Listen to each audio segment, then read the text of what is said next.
Hello, everyone. It's me, Cleopatra Wallace, and I am here for another riveting edition of the Nightcap Chat. So I hope you all have your nightcaps, as do I, and possibly a cigar to smoke on or whatever your vaping pleasure may happen to be. And tonight we're going to discuss the things that are on this index card. We will begin with the COVID-19 death numbers. Why are they so high? Then we will move on to chemtrails and 5G. We will go on to the subject of how all of a sudden is everything deliverable. Not just babies. You can deliver anything. Then we will go on to, is this our new normal? And if it is, how do you like it? And finally, we will discuss, is this a fear campaign or is it real? And lastly, how come New York is getting so much money right now? So let's begin.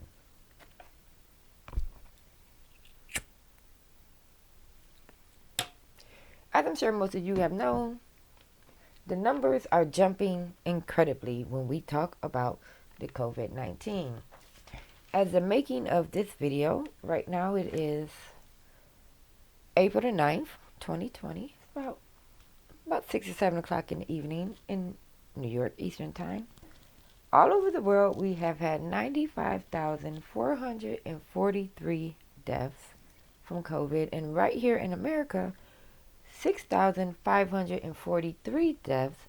And here in New York, over 700 a day. And you have to ask yourself, right now, is everyone who dies in the hospital being labeled as a COVID-19 victim? Is this a real number? I think it is a real number, but I think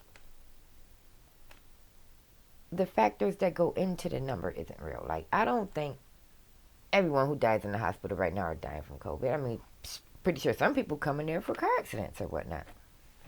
Just normal heart failure or old age. So you have to ask yourself, why do they keep continuously showing us this preposterous death number? Personally, I think we are already scared enough. We don't need large numbers to scare us anymore. They keep saying, oh, this is the peak week. It's going to get bad this week. This is the week to be on the lookout for because it's going to get really bad this week. But isn't it already, it was really bad last week and the week before. So why does they feel the need to constantly keep injecting us with fear? And if these death numbers are real, how long can it go? How long can this keep up? I mean, here in New York, true, this is a bustling city, but I don't know if we can handle 700 deaths a day.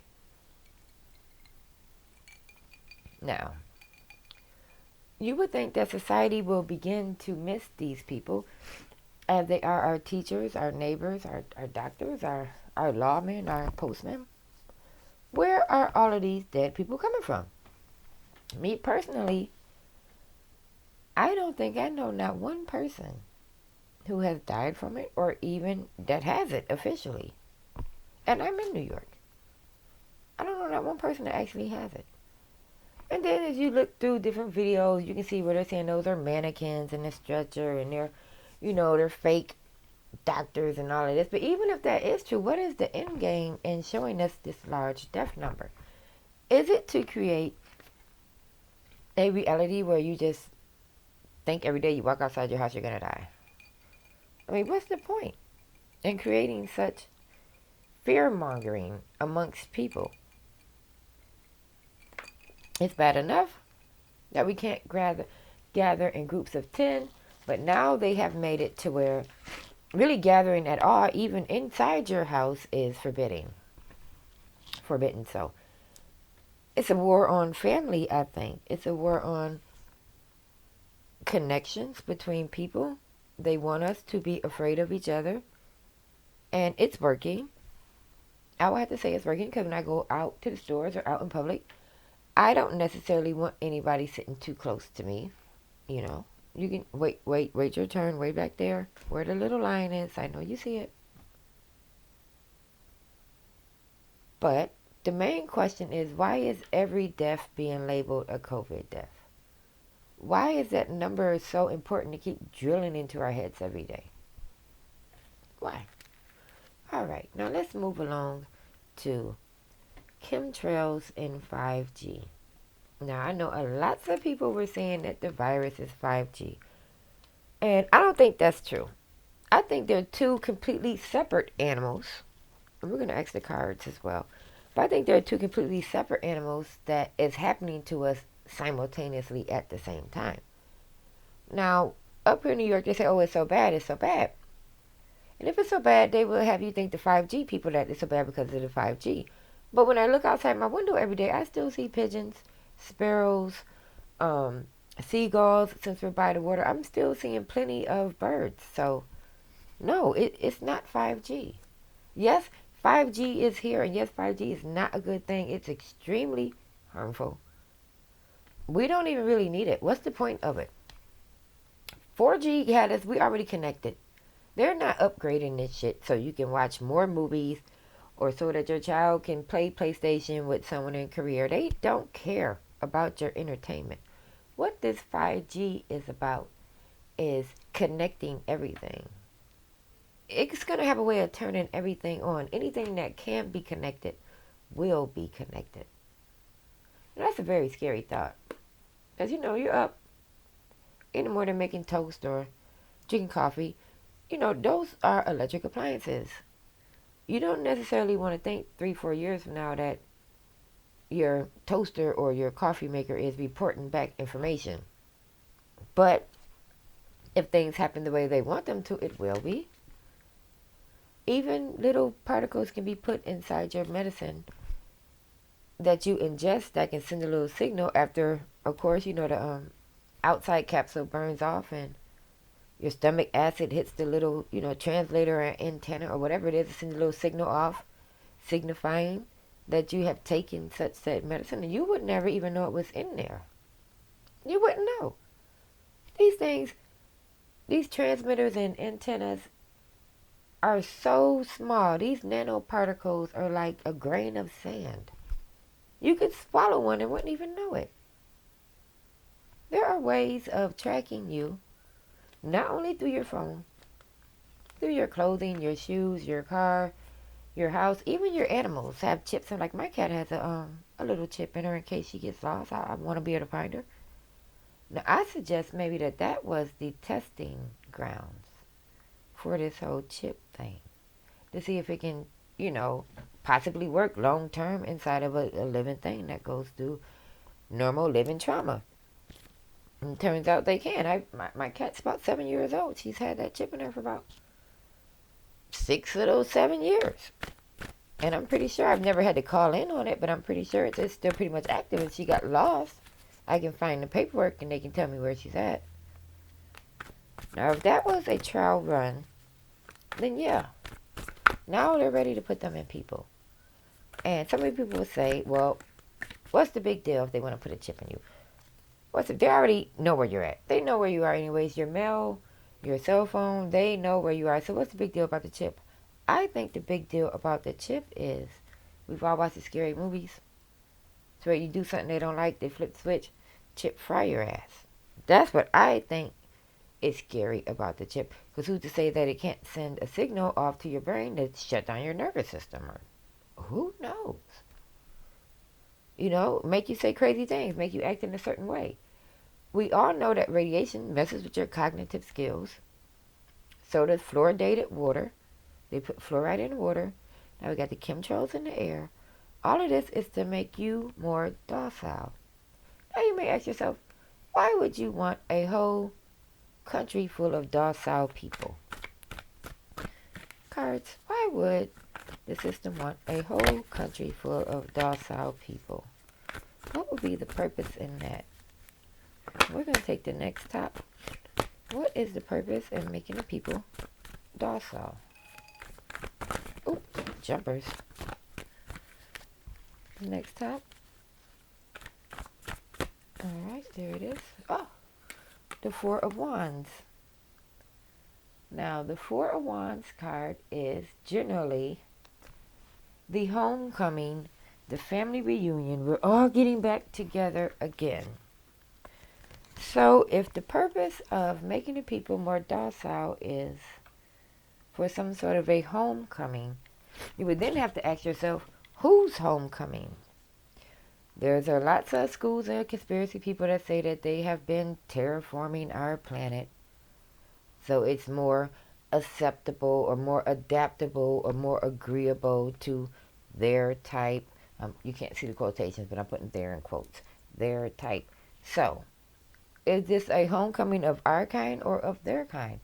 Or perhaps when you see something scary, it's not so scary if you're super sedated.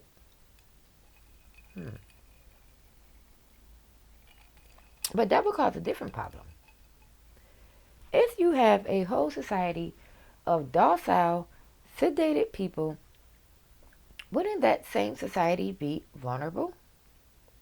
You could never leave them alone. You could never go to war with these people because they can hardly think for themselves. And the answer to that question is yes, it will make the people vulnerable. That's because they want you to be vulnerable. All of this governments and Democrats and Republicans and different countries and stuff is all an illusion. There's only one power in the entire world. And they create these invisible barriers that kind of, not to keep you distracted, but they kind of keep you chasing your tail. To be like, oh, it's us against them. Or, it's China against America, or America against New Zealand, or whatever have you. But in reality, it's the common people against the elites, or the original people against the hybrid, whoever the fuck people come from. Who knows where they come from? So, I think the end game of this 5G and the COVID thing is so that we can be more docile, more easily controlled, and scared of everything, including our own shadow. And that's just, it blows my mind.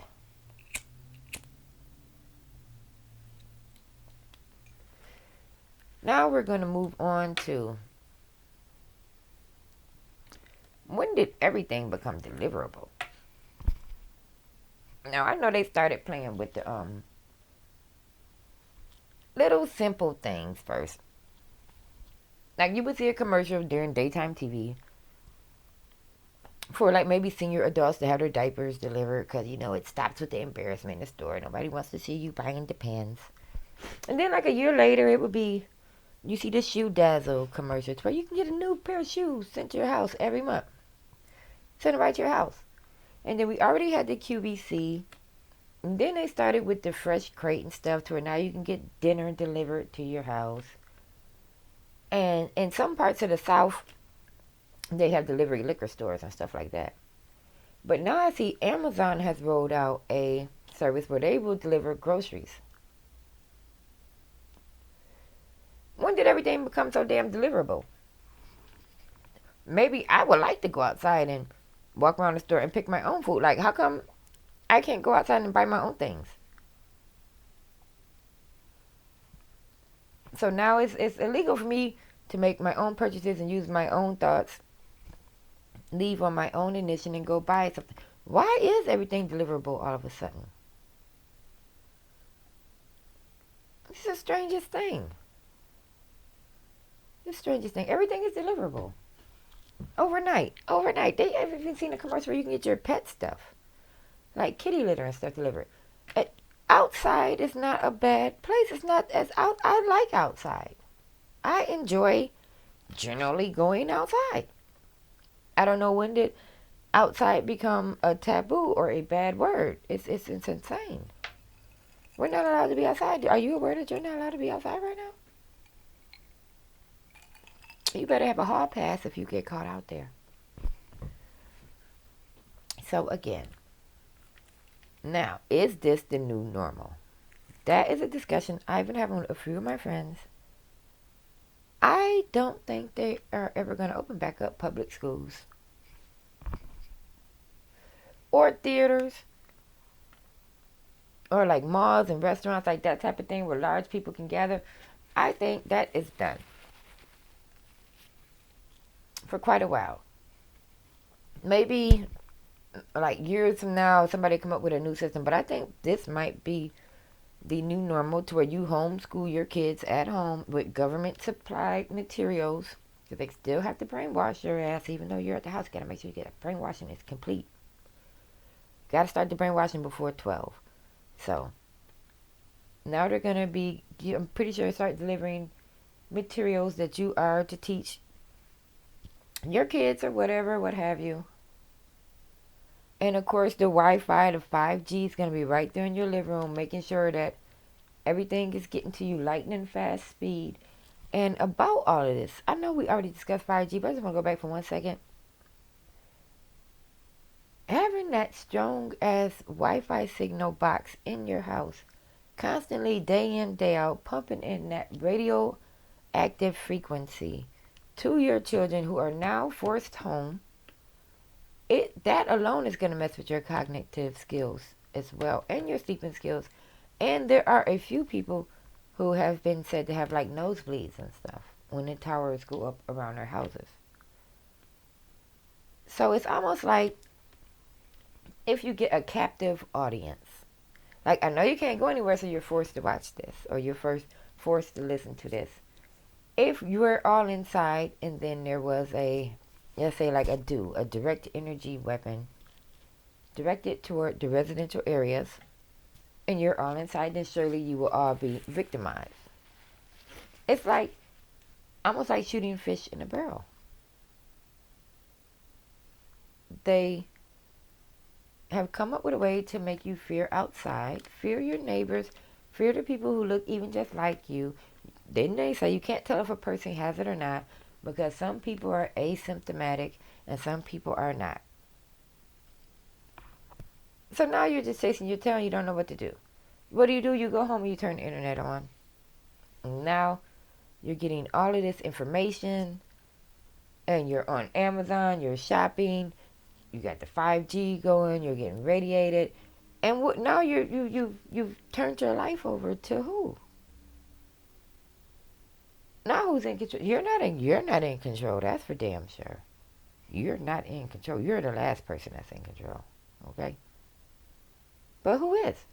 Is it the virus in control? Is it the government that's in control? Is it the media is in control? Or is it just the fear in your own mind? Let's see. We should ask the cards. What is the subconscious reason for creating so much fear in the common man? What is the subconscious reason for creating so much fear in the common man? Subconsciously, the hidden reason, if you will, for creating this fear. We're going to take the next top one.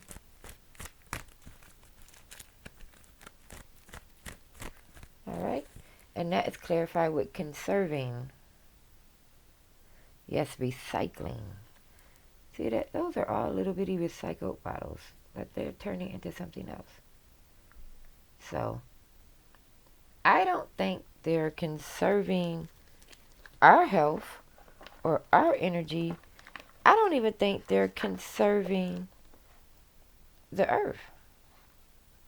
I think they're conserving the privileges and the abundance of the earth for themselves. Because we don't have an overpopulation problem, okay? I hate to break the news to you, we don't. We can fit damn near all of America inside, all of the American people inside of Texas.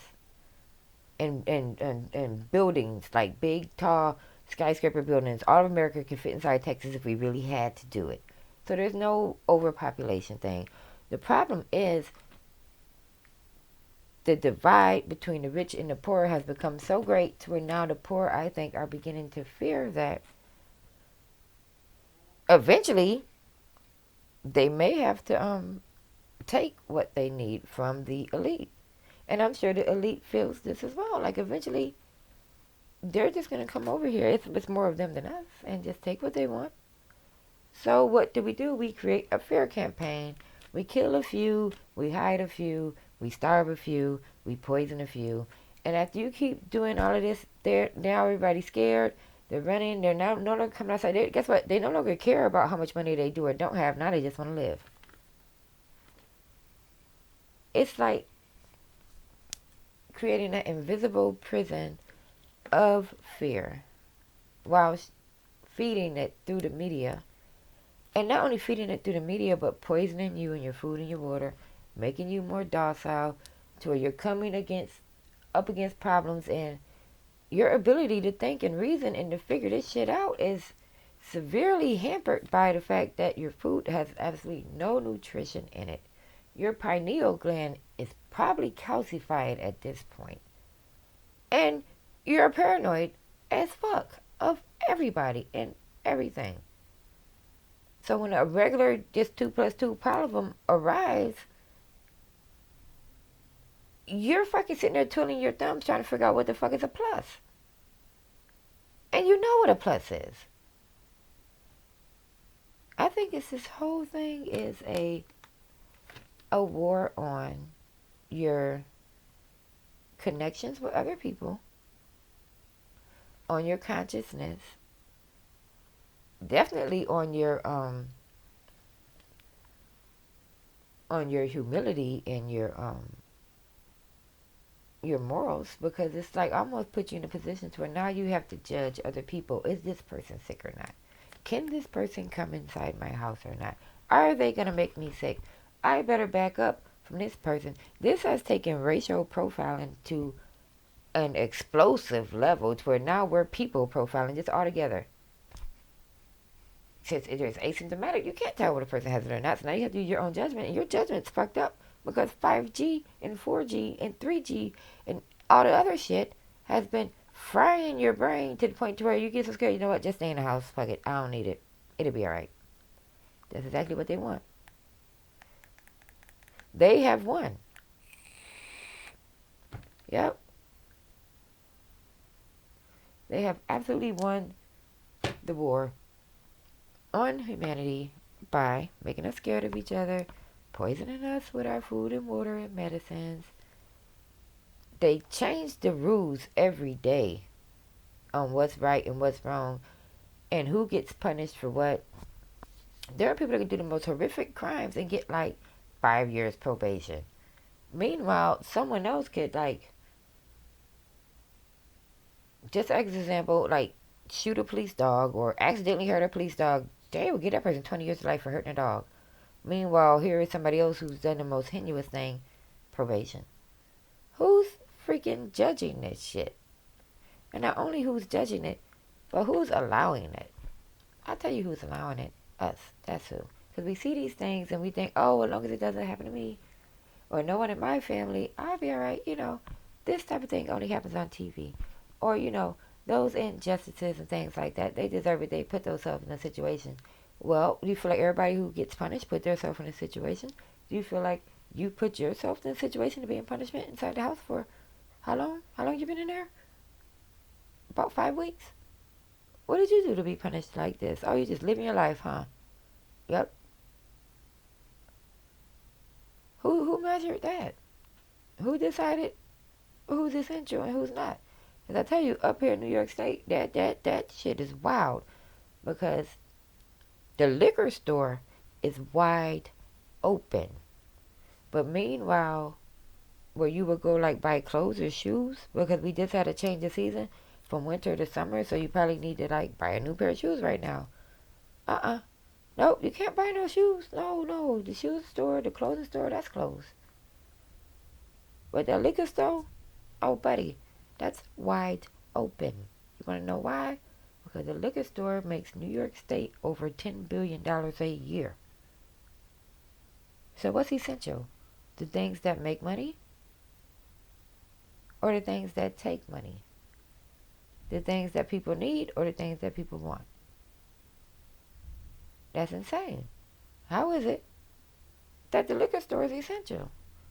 You mean to tell me we got all of these parents trapped inside the house with their kids that some of them might get along with, some of them might get along with. So we're already in a tense situation, and Just to top it all off, liquor is still available, but things to keep them entertained like GameStop or something like that, that's closed. I mean, and good God, I'm not saying they should close liquor stores because I'm drinking right now. What I'm saying is what they choose as essential and non-essential is not based on the safety of the public. It's based on money, favor, and how it will affect you and me. Because you got to think, if I'm already with the calcified pineal gland, I'm already being radiated, I'm already confused, so I'm already like 30% out of 100 impaired. Now you throw liquor on top of that, now that's 30. So now I'm 60% out of 100 impaired. So now I'm only thinking with 60%. No, now I'm only thinking with 40% of my brain. But if you look at the way things are laid out, that's what they were like. And the stimulus package they giving us up here, it's incredible. So much money. People have so much money. But everything is closed. Except for, of course, Amazon. Like I said, everything's deliverable. But what's the point? It's hard to see the point in this.